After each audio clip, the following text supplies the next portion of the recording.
Hometowns are here. What's up, everybody? Welcome to Playing the Field, the Bachelor podcast. I'm your host, Ryan Field, the sports anchor here at WABC in New York City. Longtime Bachelor fan, and it is always a pleasure to be joined now by two of my favorite ladies, even though we don't often agree on things. Jen Matarese, our Bachelor insider from here in New York, and Gina Sarico, our Bachelor expert out there at KABC in Los Angeles. Ladies, welcome. Hometown episode. Thought it was great. A lot to discuss here in terms of what Grant decided to do. Yes, and I love his approach to it, how he just wanted to see himself fitting into their lives, where they live. He really wanted to immerse himself, and I think he did that. I think he was successful in the way he went about it. Gina, did you have any issues with how Grant went about this approach to hometowns? No, not at all. I mean, I think we know that he is trying to find his family, his kind of his wolf pack, so to speak. Right. And so to see the other families, he got a very good taste of what family is going to be like, family time is going to be like with a lot of these girls. I mean, Dena's not so much, but we'll get into that. All right. We have a lot to discuss. We'll start with Miss Juliana. Which I thought was a great hometown date in Massachusetts. And I thought it was very interesting.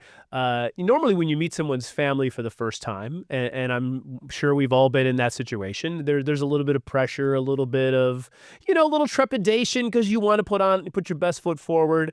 He goes to meet her family, and in a typical Italian fashion, there's 860 people there. And then I was thinking this. I was like, does it make it less pressure when there's that many people? Oh, I kind of thought in a weird way that maybe it does. You can just pretend you're at a party. Yeah, you kind of pretend you're at a party. Exactly. And her dad was the center of the party, and we talked about it on the pod last week about was he really upset that he kissed her daughter or his daughter in front of him. Turns out it was all a joke. And you told me off camera, Jen, that you thought his relationship with Juliana's dad could be the telltale sign in all of this.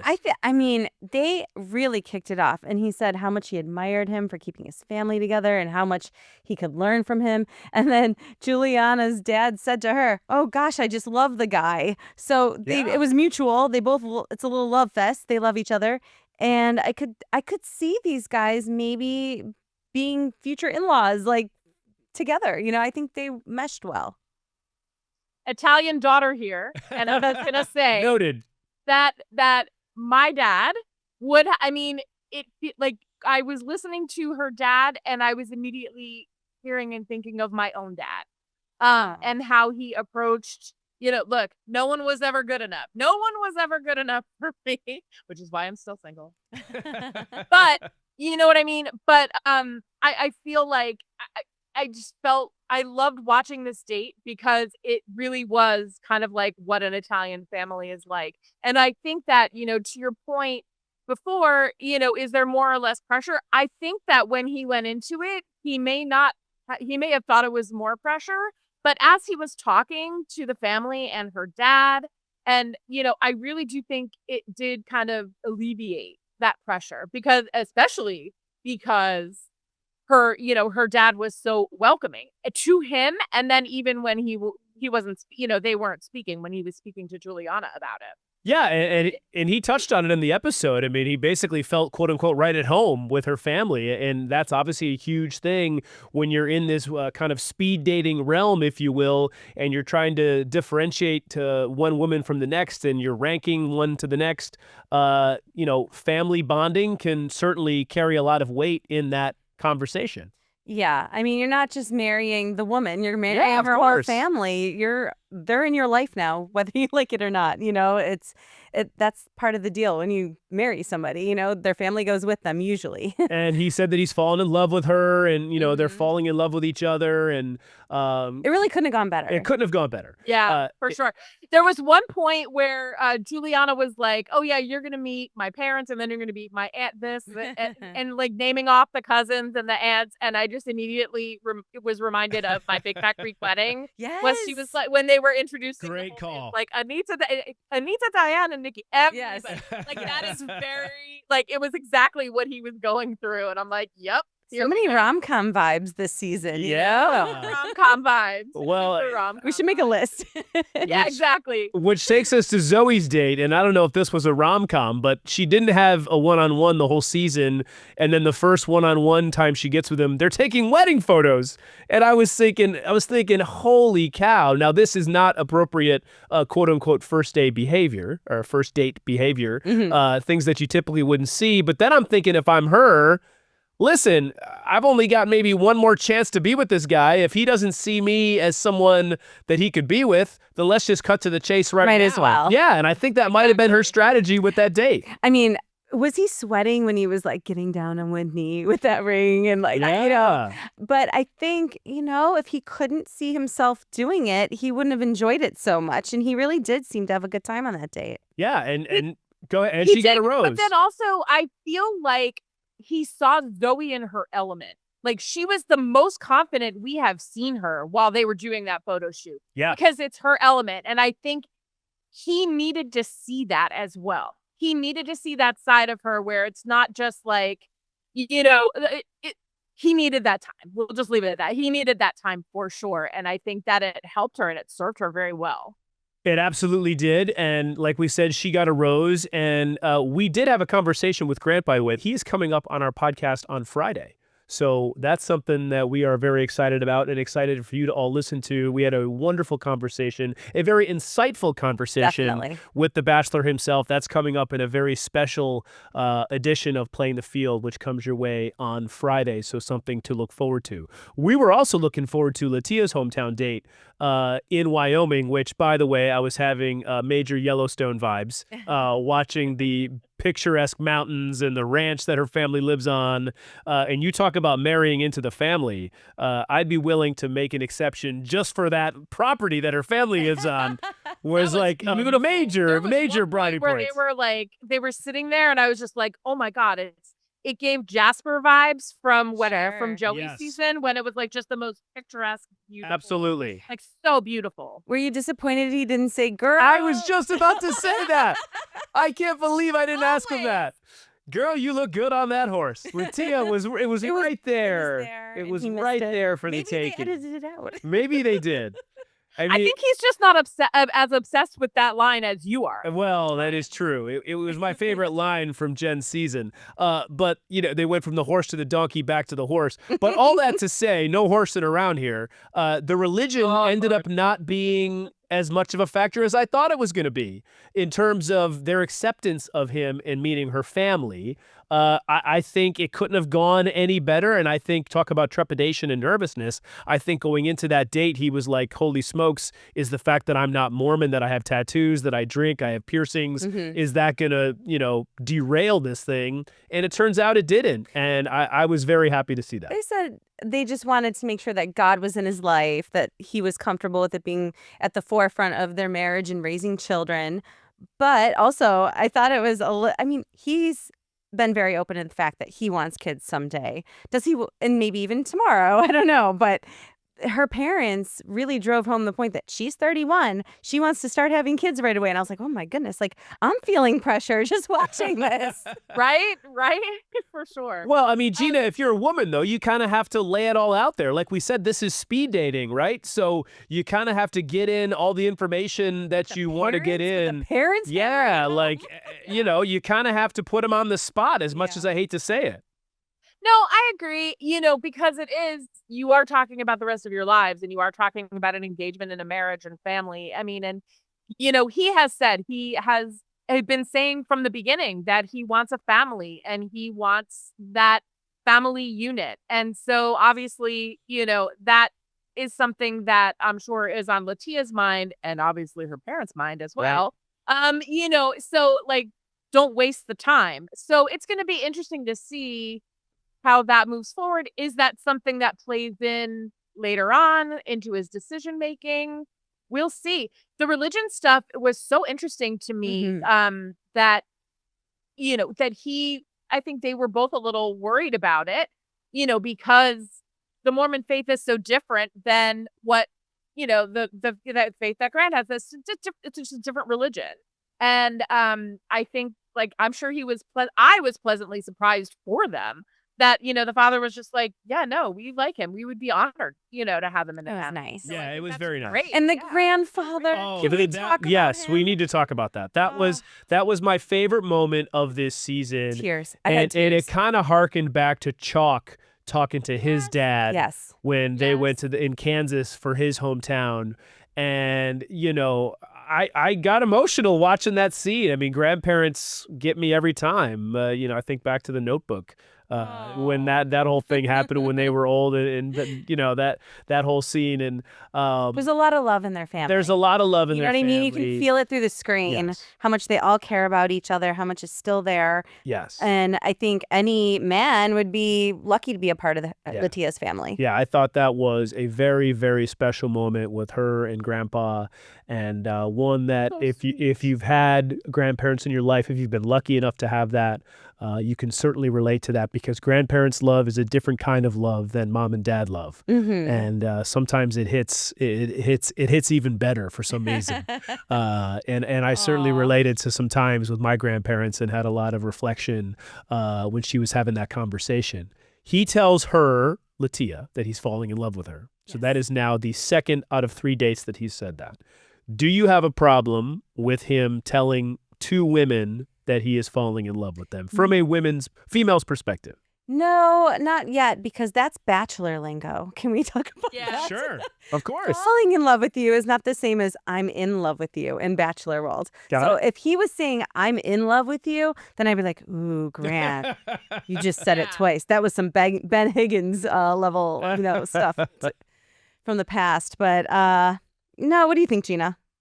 No, I mean, we hear it all the time. We heard it. I mean, we hear it in every season. I'm falling for you, and I have feelings for you. But he Every specifically said will say falling that. in love both Falling in times. love. He That said is- it but twice. That's just the Others step have below said I'm that in love with too. you.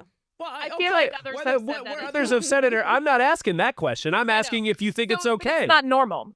Well, But it this process is isn't because normal. it's part of the show. It's part of the process. He can't he can't. It's kind of what we've all said. He can't just say to one person, "I'm falling in love with you," and I'm done.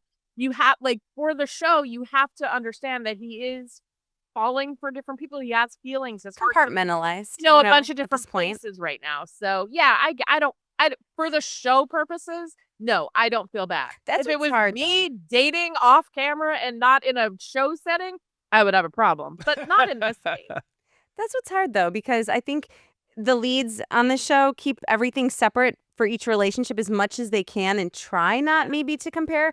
But then at the end, they're forced to. And that's Yes. maybe You have no why he has choice. such a hard Yeah, time. You have no choice. And it's no coincidence that both Litia and Juliana got the first 2 roses, right? The 2 people that he is, quote unquote, falling in love with, which takes us to Dena, who did not get a rose and got sent home. It was tough for her if the order did go in the way that it was presented to us, Yeah. where she was the 4th hometown, given everything that had already transpired. I almost felt like Dena, not to Carolina's extent, but had to play catch up a little bit because of how he felt about the other 3, especially the first 2. Go ahead. Oh, he just didn't get to see very much of her life. Like, she could have maybe taken him deeper into the city. Like, this is where I go for lunch. This is where I go work out. Like, anything to show what your life is like. And instead they went to a pumpkin patch, which she obviously doesn't do every day and play games, but he did get to meet like her favorite friends. But would it bother you if you were the female meeting your boyfriend's family and he didn't want to meet you? How much weight would that carry for you, and would that be a big red flag if you're in Grant's shoes at maybe this point? maybe a little bit, but I think if I cared about them enough, it probably wouldn't be a deal breaker because your feelings are strong for them. But I think it didn't really give him the chance to really slot himself into her life. You know what I mean? He can't really picture what her family life is like because he's not in it. And Gina, meeting the friends is a big deal too. Let's be Yes. honest about that. That is true. But I don't think it holds the same weight as meeting the family. No, I get that. I also think, her family didn't sign up for this. She did. So I think the questions about the process in the show and all of that, I think that probably weighed on them. And it's understandable where they may not want to be involved in it as much. So it's and again, it's something that I think real life, you're not going to have to meet in this way. You know what I'm saying? Knowing that your daughter, your sister, your cousin, whatever, whatever the family is that was going to be there, is dating somebody who's dating all these other people. I think that's something that probably weighed on the family.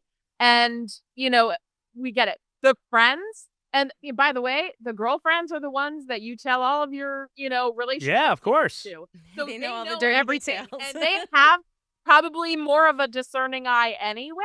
So I feel like for Dina, that was probably the best case scenario, is to have her friends there to really like take a look and see what she sees or what maybe they don't see. And Dina obviously knew that the family not meeting Grant was a strike against her. I did think she handled herself beautifully after she didn't get the rose.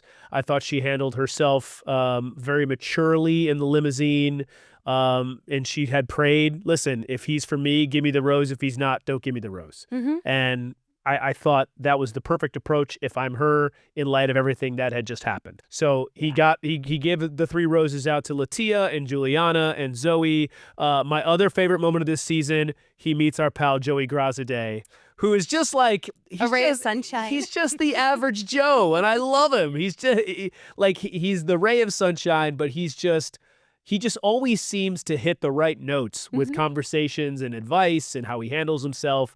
The one thing I did think was curious, he asked him advice about how do you break these women's hearts, and they never showed his answer to that question, which I was quite curious as to why they didn't. There must have been names dropped. I was going to say, there must have been names dropped because they cut away specifically, kind of left us on a cliffhanger when he didn't answer that question. But I thought Joey gave him great advice going into fantasy suites and how you don't want to take your initial thought and you need to kind of take a step back and still kind of, think about things before you make your final decision. Yeah, I mean, he's like, it's still a little early in the game. Yeah. I mean, you still have some very important things headed your way with the fantasy suites, with the women meeting his family yet. And, his sister played a pivotal role, episode 1. So let's see what happens in the end, because I'm sure she'll be back to weigh in. So we get to fantasy suites, which are now coming up. And I have a very important question. Now that we know that Litia is basically, because of her faith, not going to be physical with him in the fantasy suite, which no issues with that whatsoever.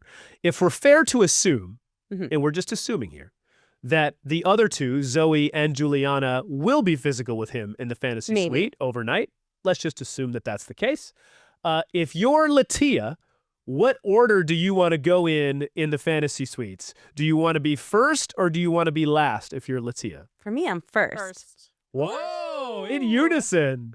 So, for reference, can I say Justine, our social media producer here, said last. Yes. And I feel like if I'm Litia, I want to go last because that way you can already, you kind of know what's already happened and now you can move forward from it, as opposed to watching it back on the show, knowing you were first and then what happened afterwards. So if you're last, this way you've already acknowledged what maybe has transpired, and now you can already move forward now with the rest of your relationship. That's kind of how I would approach it. I feel like I would want to go first because I wouldn't want any of that hanging over me. I want to have a happy date. I want to get to know him.